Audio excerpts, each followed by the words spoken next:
All right, so before we're talking about I sort of want to hear more about like your projects and like I mean your like intentions in the film industry.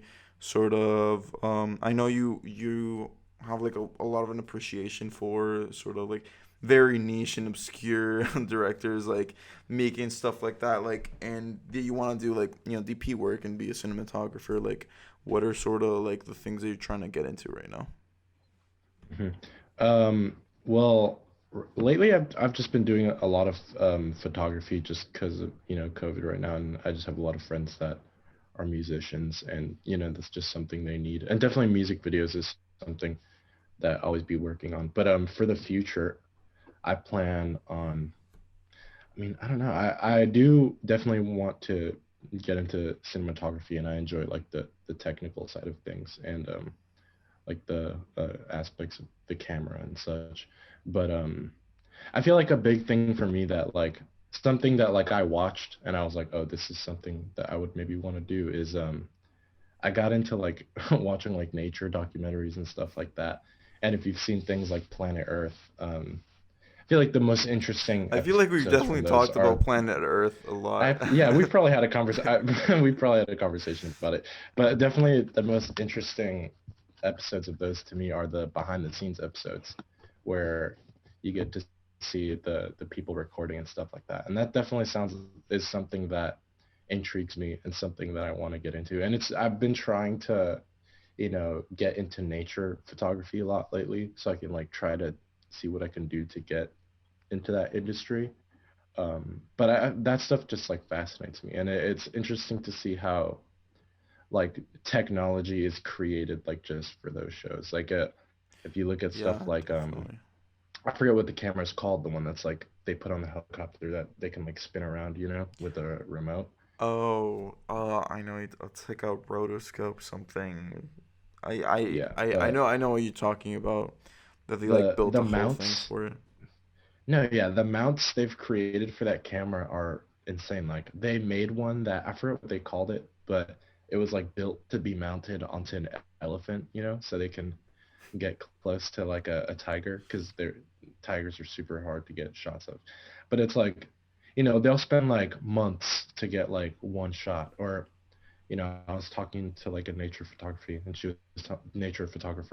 was telling me how they had this one picture of a sea sponge like releasing eggs or something like that, and that it took them like 20 years to get that shot, and that it was like the rarest photo like they've ever taken. And I don't Damn. know, stuff like that really interests me, and I've always loved nature, and I've always loved film, and it seems like a pretty good combination of that. Yeah, definitely. That's actually how I got sort of my start. I the first thing I did was nature photography. Um, Nice.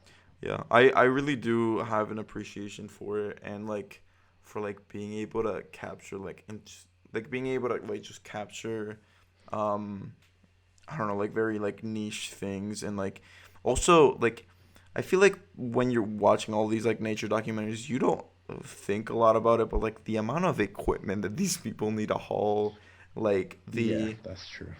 I was with this photographer once that's like Hunter and he's from here and I've never in my life seen a like a lens that big. It's like a telephoto lens that was created in order to do two things: to be able to take like stills of soccer players from the other side of the soccer field, like they just look incredibly close, and like birds that are just like Yeah. miles away, and then you're just able to get it like if you're like this close, which is just incredible and like and the lens was so big I can't even remember the millimeter length on it. I imagine it was like 1600 or some insane, Yeah. but you needed two tripods just to set up the lens and I was like Christ. Yeah, no, it's definitely. I mean, that's also what I like about like nature, not just photography, but like filming and stuff like that. Is for some reason the technological aspect is really heavy there, just because there's a lot of things that like something that you'd be able to like control in a studio, you have to like work around because you're out in nature, and it's like that's not uh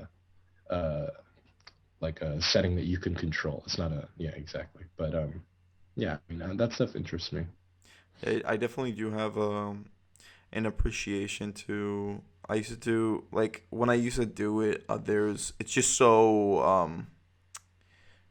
fickle. Like it's very difficult, and I could see like if you're like a nature photographer and looking to get this like one thing, and it could take like just months to be able to get like a individual shot, Yeah. like a still of a lion or something like that, or a still of a tiger, like that can prove to be an absolute challenge. And also like the aspect of technology, really, it's like things in film that are created solely for the purpose of doing specific niche things.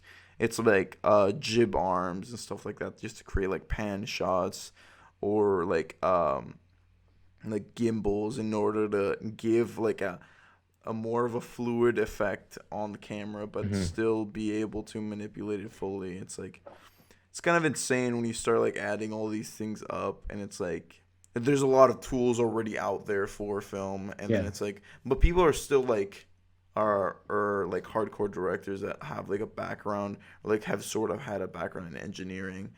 They just create like different things. Like Yeah. Christopher Nolan Things does that it get all the custom time. made. Like in that one shot in Inception where the hotel room just pivots, they had to just create a machine that would like pivot on two sides, and it's like Yeah. the interior would move right and then the exterior would move like left or something. I can't remember exactly how it was, but they had to create like a whole contraption that was able to do that. And like it's just like small, they kind of feel like small things, but they really do, like, I don't know, create. And it's just like sort of fascinating to see. It's like in Interstellar that they were able to do like a an accurate depiction of a like a black hole, and have like that like Hmm. Yeah, yeah. bending That effect was pretty that they crazy. like paid theoretical physicists to sort of figure out how it would look to the naked eye. And I was like, Hmm. it's insane. It's like like indirectly it's like attributing to science. No, yeah, it's pretty interesting how like there's like technological advances like within the industry too, and just how it's like constantly evolving. I don't know. It's fascinating stuff.